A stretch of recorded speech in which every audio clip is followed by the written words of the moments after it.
1956 Wizard Powermatic 12. When running, the shifter kept jumping into forward gear. There's a spring clip with notches that defines the positions, and when it was in neutral it would jump very easy to forward. There's a two-part cam ramp system here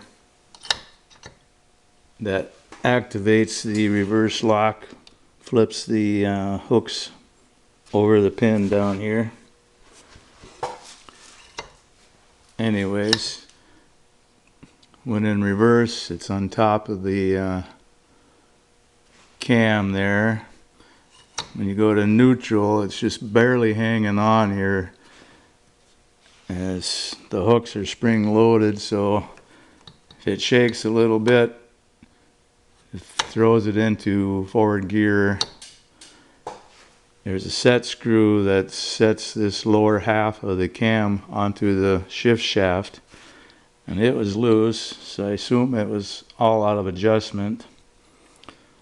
Also, I gotta wonder if the splines on the bottom of the shaft were oriented correct into the gear case, because it didn't want to go